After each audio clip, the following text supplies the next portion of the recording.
anfusina wa min sayyiati a'malina may yahdihillahu fala mudhillalah wa may yudlil fala hadiyalah. Asyhadu an la ilaha illallah wahdahu la syarikalah wa asyhadu anna Muhammadan abduhu wa rasuluh alladzi la nabiyya ba'da.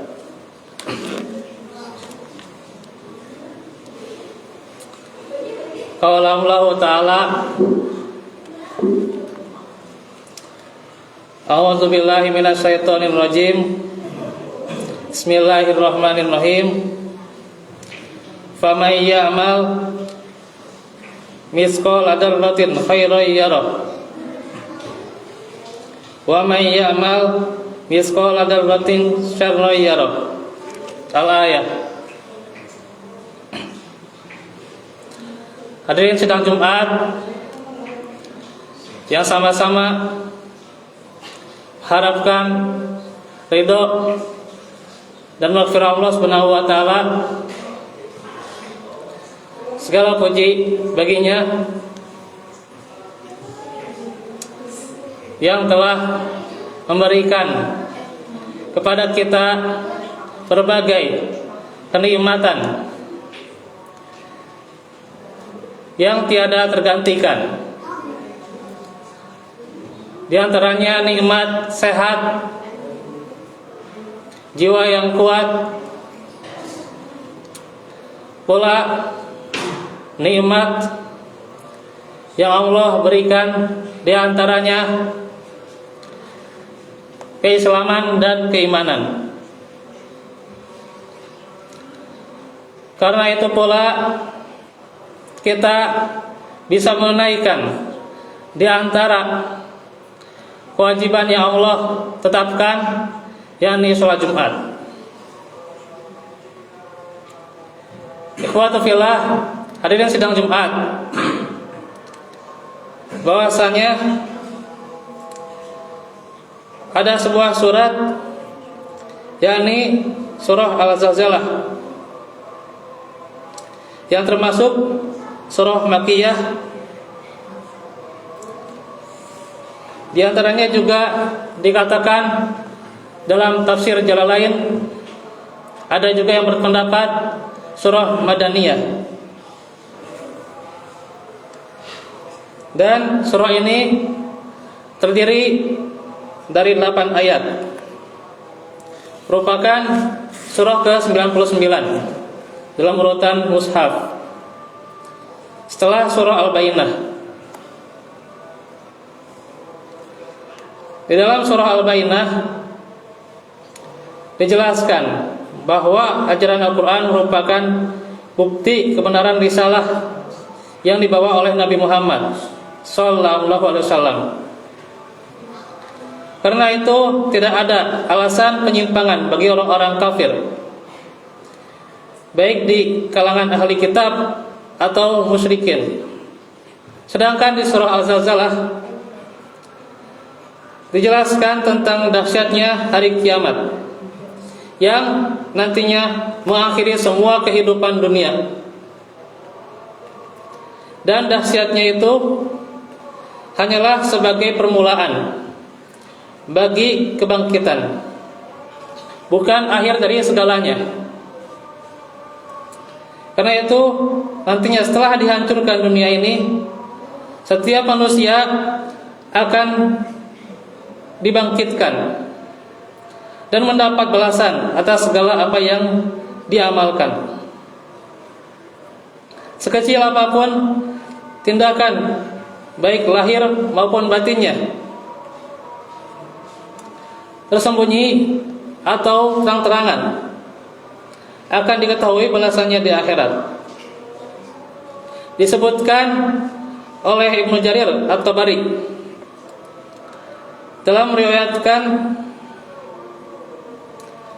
di antaranya dari Abdullah bin Amr bin As radhiyallahu anhu, berkata bahwa surah Al-Zalzalah diturunkan kepada Rasulullah, dan pada saat itu Abu Bakar radhiyallahu anhu dalam posisi duduk. Maka ia pun menangis ketika mendengar ayat tersebut. Rasulullah bertanya kepadanya, "Apa yang membuatmu menangis, wahai Abu Bakar?" Ia menjawab, "Aku menangis karena surat ini, yakni surah Az-Zalzalah." Rasulullah bersabda, "Laula annakum tukhti'una wa tudnibuna fayaghfirullahu lakum la khalaqallahu ummatan yukhti'una wa yudnibuna fayaghfirulahum." Andai kalian tidak melakukan kekeliruan dan dosa, maka Allah Subhanahu wa taala mengampuni kalian. Ia menciptakan umat yang melakukan kekeliruan dan dosa, lalu ia mengampuni mereka. Maka kalau kita lihat, kita tinjau bagaimana tangisan dari Abu Bakar radhiyallahu anhu ketika turunnya surah Al-Zalzalah, di mana mengingat ayat 7 dan 8-nya bahwa setiap amal itu akan dipertanggungjawabkan. Tentunya seorang mukmin seharusnya senantiasa introspeksi dirinya. Sudah sampai mana ia beramal dalam kehidupan dunia yang fana ini, dan sudah sampai mana ia menghindari dosa. Karena sejatinya seorang mukmin tidak tahu apakah timbangan kebaikannya nantinya lebih berat dibandingkan dosanya atau sebaliknya. Maka bagaimana tangisan Abu Bakar? Khawatir akan dirinya, khawatir bila saja dosanya lebih banyak. Maka disinilah tentu dikatakan oleh At-Tabari, sebagaimana dia mengomentari hadis itu, bahwa adanya gambaran seorang mukmin ketika melihat sanksi kejelekannya di dunia dan pahala kebaikannya di akhirat, sementara orang kafir yang melihat balasan kebaikannya di dunia dan sanksi kejelekannya di akhirat, dan bahwa kebaikan yang ia lakukan di dunia dalam keadaan kufur tidak akan bermanfaat untuknya di akhirat. Karena orang kafir langsung Allah masukkan ke neraka tanpa melihat amalannya. Walaupun amalannya itu sebaik apapun, sebanyak apapun, dia peduli kepada orang yang membutuhkan, orang-orang yang miskin, orang-orang yang fakir. Namun karena kufurnya, dia langsung dimasukkan ke neraka. Berbeda dengan orang mukmin yang ada 4 dikatakan oleh para ulama ahli tauhid, di mana yang pertama, bisa jadi orang mukmin itu masuk surga tanpa hisab, tanpa azab, tapi ini sedikit sekali. Kemudian juga ada yang dihisab dan tidak diazab, ini juga tidak banyak. Kemudian juga ada yang dihisab dan diazab. Itu yang ketiga. Yang keempat ada yang diazab. Akan tetapi nantinya golongan yang ketiga dan keempat ini itu bisa jadi ketika selesainya dia diazab, digodok dosanya, digodok, disiksa di neraka, maka dia dikeluarkan dan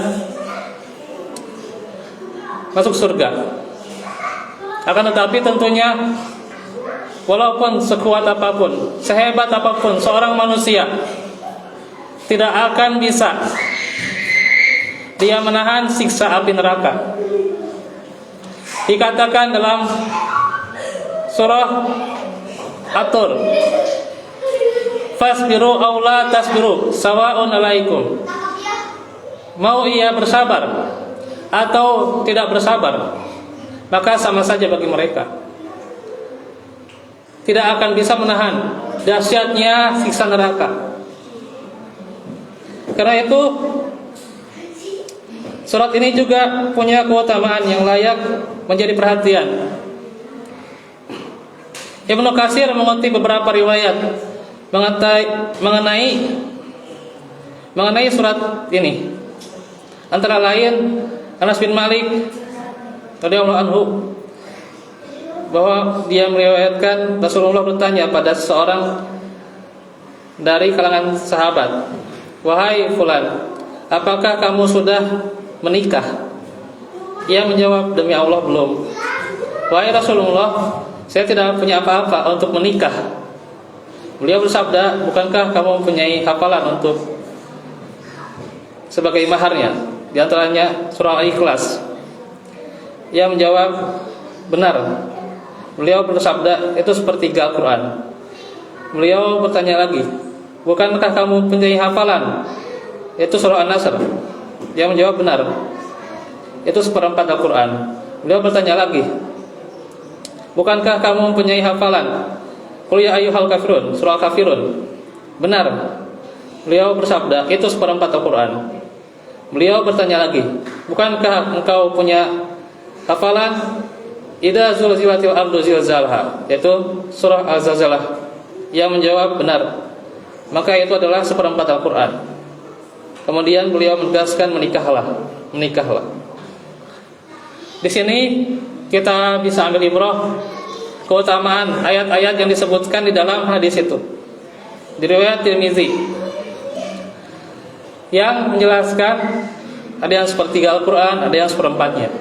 Tapi bukan berarti tentunya dibaca sekian kali sudah hatam membaca Al-Quran.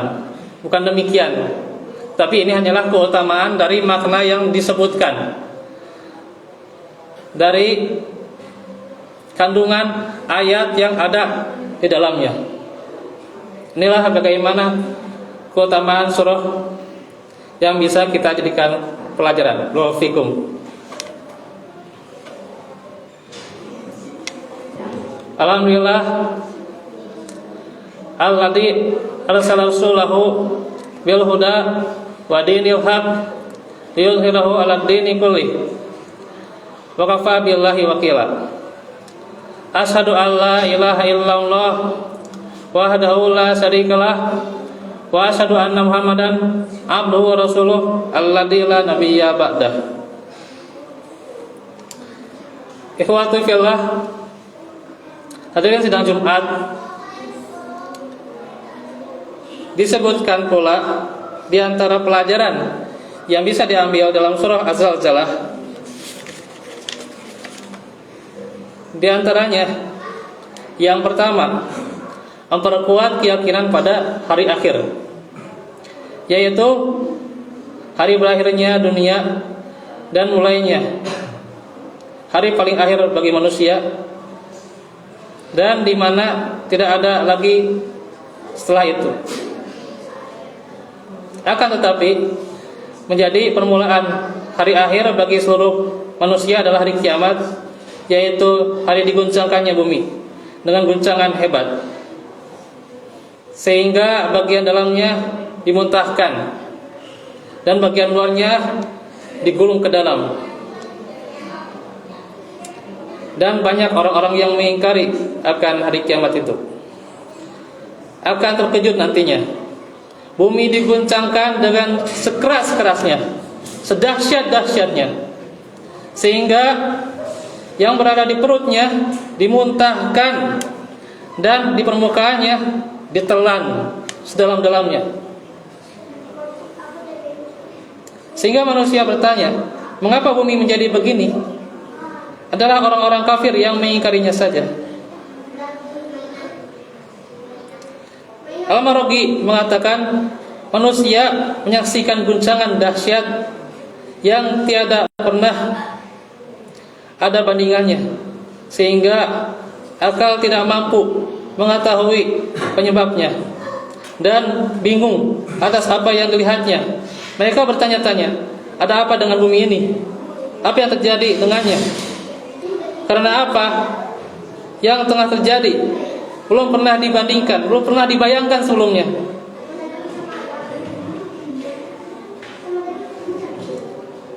Inilah bagaimana gambaran yang akan terjadi. Yang kedua, meyakini adanya pengawasan Allah atau bersikap muraqabah. Allah Maha melihat, Maha mendengar, Maha mengetahui, dan Maha kuasa, menggunakan segala makhluknya untuk merekam jejak manusia di muka bumi.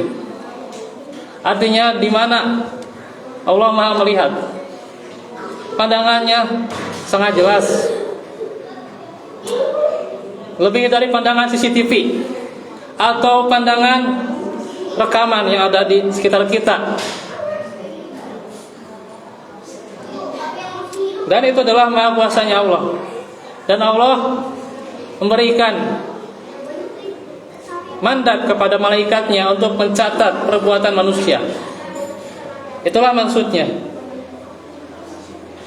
Kelak akan diberi kuasa oleh Allah untuk menceritakan segala yang telah direkam. Bumi ini akan menceritakannya, dan apa yang diliputinya, sehingga tidak ada satupun manusia yang dapat mengingkari apa yang pernah dilakukannya di muka bumi, meski tidak ada satupun manusia yang melihatnya. Dinyatakan pula organ manusia pun, termasuk kulit kita, itu akan menjadi saksi. Wa juluduhum bima kanu ya'malun, ya. Di antaranya kulit kita terhadap amal-amal kita, itu akan menjadi saksi. Kelak nantinya akan menceritakan segalanya di hadapan pengadilan. Dikatakan dalam surah Yasin, al-yawma nakhtimu ala afwahihim wa tukallimuna aydihim wa tashhadu arjuluhum bima kanu yaksibun. Pada hari ini kami tutup mulut mereka, dibungkam mulut mereka, dan berkatalah kepada kami tangan mereka, dan memberi kesaksian kaki mereka terhadap apa yang dahulu mereka kerjakan. Itu dalam surah Yasin ayat 65. Dan pula yang terakhir, bagaimana pelajarannya, bahwa pada akhir yang permulaannya adalah kehancuran bumi total. Semua manusia akan bertanggungjawabkan seluruh kiprahnya dalam kehidupan dunia ini di hadapan pengadilan Allah yang maha adil, maha teliti. Tidak ada yang dizalimi, tiada sedikit pun amal manusia yang terlewatkan atau tersia-siakan, meski hanya sebesar zarrah, benda yang terkecil. Dan bumi dapat menjadi saksi, anggota badan pun demikian menjadi saksi, catatan para malaikat menjadi saksi, Dan segala sesuatu dapat diberi kuasa oleh Allah untuk memberi kesaksian. Dikatakan oleh Ali bin Abi Thalib dalam riwayat Bukhari bahwa dunia telah pergi menjauh dan akhirat telah datang menghadap. Masing-masing mempunyai pengikut. Karena itu jadilah pengikut-pengikut akhirat, dan janganlah engkau menjadi pengikut dunia. Sebab hari ini di dunia adalah tempat beramal tanpa ada hisab atau pertanggungjawaban. Sedangkan esok di akhirat adalah hari pembalasan tanpa ada kesempatan untuk beramal. Maka nantinya setelah dibangkitkan itu adalah awal dari kehidupan yang sejati. Karena itu keyakinan tentang hari kiamat dan berbagai peristiwa yang mengerikan di dalamnya dikabarkan dalam Al-Quran dan Sunnah harus membuahkan keyakinan bahwa segala amal manusia akan mendapatkan balasan yang setimpal. Tentunya pada hari itu pula manusia berhamburan dan berpencar kemana-mana, ke arah kanan kiri, untuk melihat amal-amal mereka. Orang yang berbuat baik dan taat melihat juga amal mereka. Taat kepada Allah saat di dunia, maka akan melihat amal kemuliaannya dan kebaikannya, dan apa yang Allah sediakan, yaitu kemuliaan untuknya. Dan yang berbuat buruk pula dan durhaka akan diperlihatkan balasannya, serta kehinaan dan neraka jahanam. Tentunya keyakinan itu harus memacu kepada kita semangat dan komitmen konsekuen orang yang beriman untuk melakukan kebaikan-kebaikan yang disyariatkan oleh Allah, baik yang sunnah apalagi yang wajibnya, dan meninggalkan apa yang makruh, apalagi tentunya hal-hal yang haram.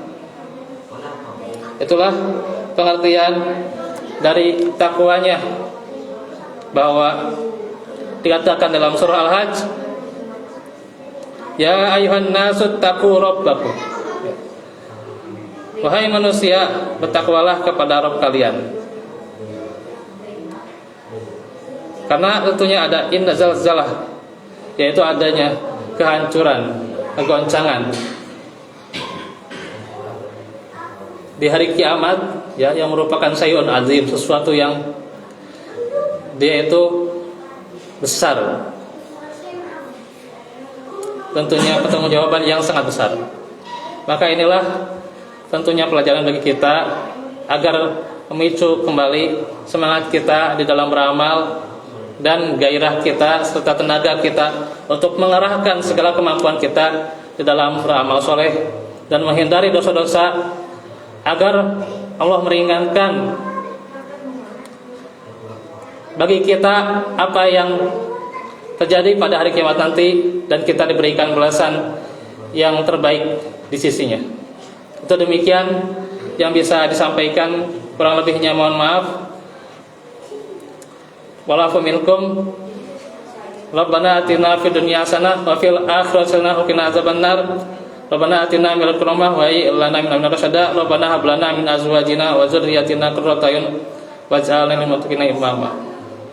Rabbana ighfir lana wal ikhwanina alladziina sabaquna bil iman wa la taj'al fi qulubina ghillan lil ladziina amanu rabbana innaka ra'ufur rahim. Aku qouli hadza wa astaghfirullah li wa lakum. Wassalamualaikum warahmatullahi wabarakatuh.